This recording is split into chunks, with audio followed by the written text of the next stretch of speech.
अस्सलाम वालेकुम मेरे दोस्तों, मैं हूँ शालखा नासर onlinelogy.com की जानिब से आप लोगों की खिदमत में हाजिर। और आज के इस ट्यूटोरियल में हम लोग पढ़ेंगे कि व्हाट इज़ एन एसिड, एक एसिड क्या है। तो इसको समझाने के लिए मैंने अपने नोट्स बनाए हैं, उस नोट्स में चलते हैं, वहाँ पर इसका डेफिनेशन पढ़ते हैं और इसके कैरेक्टरिस्टिक भी देखते हैं कि क्या है।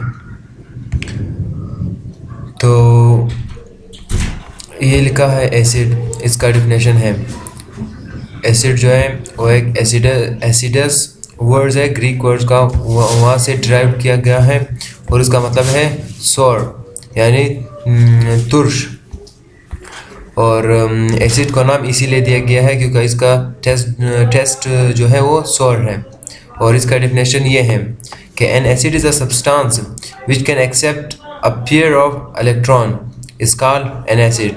और इसका ये डेफिनेशन जो है ये लुइस कंसेप्ट के मुताबिक है, बल्कि आर्हेनेस और ब्राउनस्टेड लोरी के कंसेप्ट के मुताबिक नहीं है, मगर ये सबसे एक्यूरेट डेफिनेशन है क्योंकि वो सब्सटेंस जो इलेक्ट्रॉन्स को या प्रोटॉन्स को एक्सेप्ट करें एक जोड़े को, तो वो एसिड कहलाता है।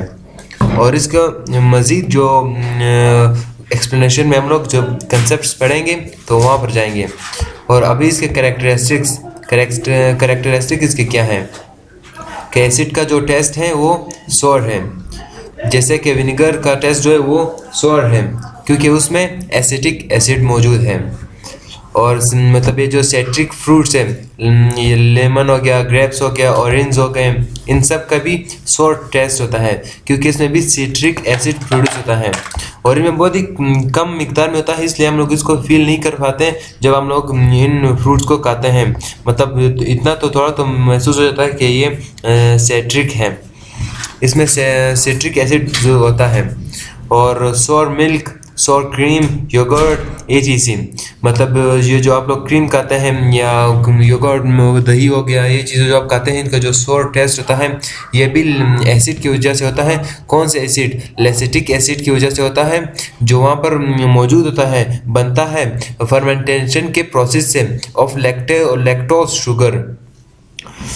इस प्रोसेस की वजह से लेसिटिक एसिड बनता है योगर्ट और सोर क्रीम और मिल्क में, जिसकी वजह से उनका टेस्ट सोर होता है।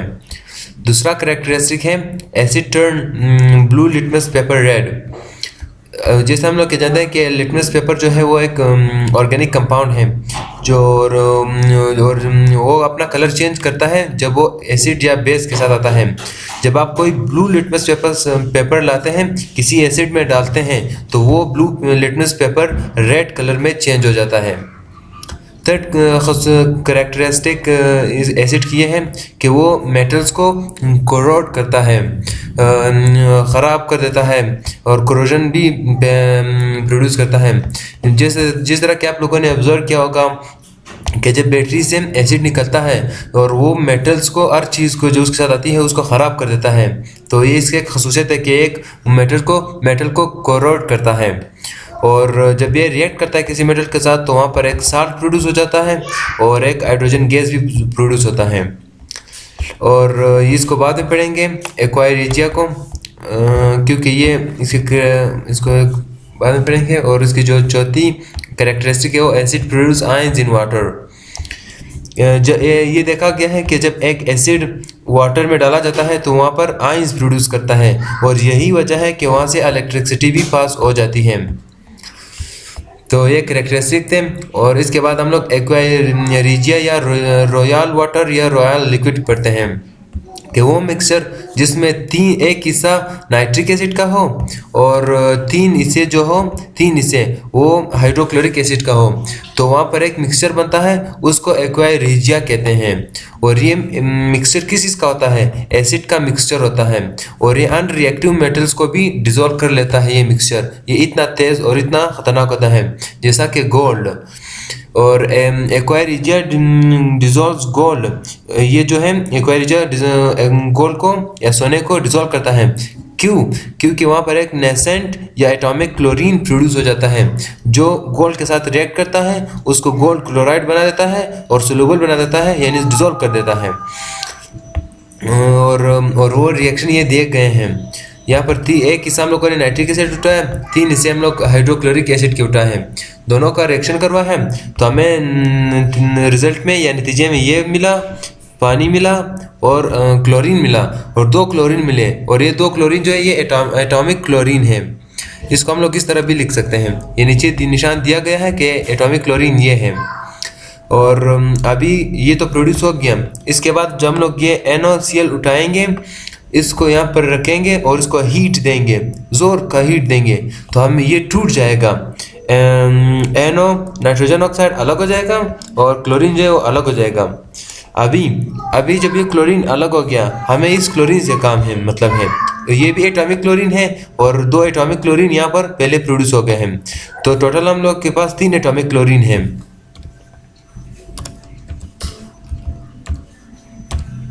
3 एटॉमिक क्लोरीन है और इन 3 एटॉमिक क्लोरीन को उठाया हम लोगों ने, यहाँ पर रखा और इसके साथ गोल्ड गोल्ड को उठाया है और इन 2 का रिएक्शन करवा है। तो यहाँ पर गोल्ड जो है वो डिसॉल्व हो गया, इसने रिएक्शन किया, अनरिएक्टिव था मगर एक्वायरिजिया की वजह से इसने रिएक्टिव किया, मतलब एटॉमिक क्लोरीन के साथ। और यहाँ पर इन लोगों ने इसने क्या बनाया, गोल्ड क्लोराइड बना दिया।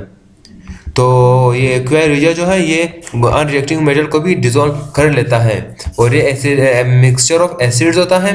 उसमें मतलब एक जनरल डेफिनेशन में हम लोग एक हिस्सा नाइट्रिक एसिड और 3 हिस्से हाइड्रोक्लोरिक एसिड को एक्वायरिजिया या रॉयल वाटर कहते हैं। तो ये एसिड की कैरेक्टरिस्टिक था और उसका डेफिनेशन और एक्वायरिजिया भी हम लोगों ने पढ़ा। और नेक्स्ट ट्यूटोरियल में हम लोग आगे मज़ीद जाएंगे बेसिस और साल्ट्स के मुताबिक भी। तो आप हमें फेसबुक पे ज्वाइन कीजिए, फेसबुक पे हमारा ऑनलाइन लॉजी लिख लीजिए, आ जाएगा। और ट्विटर में ज्वाइन कीजिए। आप हमें ईमेल भी कर सकते हैं फीडबैक देने के लिए। और हमारी वेबसाइट ऑनलाइन लॉजी पर ज़रूर विज़िट कीजिए। और ये एड्स आ जाता है, चेंज हो जाता है खुद ब खुद। यहाँ पर विज़िट हमारे यहाँ पर विज़िट कीजिए और यहाँ पर हमें ज़रूर लाइक कीजिए। और अभी मुझे इजाज़त दीजिए, अल्लाह हाफ़िज़, मिलते हैं नेक्स्ट ट्यूटोरियल में।